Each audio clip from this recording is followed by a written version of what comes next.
गाना डीजे अमरजीत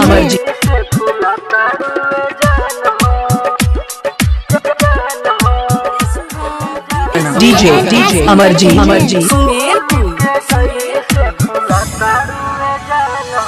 चमकता सूरत जैसे चमकेला चांद हो ये जान। चमकता सूरत जैसे चमकेला चांद हो, फूल के जैसे फूला तहड़ुए जान हो, फूल के जैसे फूला तहड़ुए जान हो। बसे लागल तोहरे में हमरो परान हो, बसे लागल तोहरे में हमरो परान हो। फूल के जैसे फूला तहड़ुए जान हो, फूल के जैसे फूला तहड़ुए जान हो। DJ Shubham Sunil mix by Welcome recording studio Jamu Bazar. मोहब्बत के पाना है आज खुल गइल बाटे, दिलावाई तोहरे पर झूल गइल बाटे।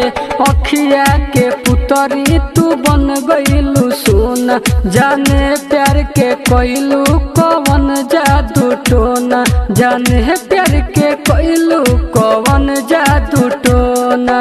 भर ले बा दिल मोहब्बत के उड़ान हो, भर ले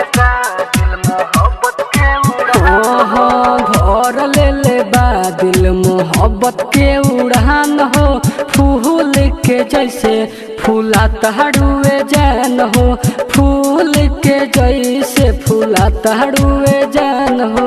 DJ Shubham Sunil mix by Welcome recording studio Jamu Bazar. Guddu गोलडे ने अजित के बड़ू सास में, असही तू रही हक रे जाहो पास में। जीवन भर बना के रखे मतो हे रानी, तोहरे नावे लिख दे हनी अपन जवानी, तोहरे नावे लिख दे हनी अपन जवानी। जे तने करियो तने कम बाबा खान हो,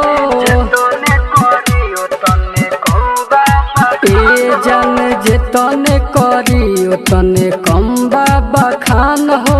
फूल के जैसे फूला तहड़ुए जान हो, फूल के जैसे फूला तहड़ुए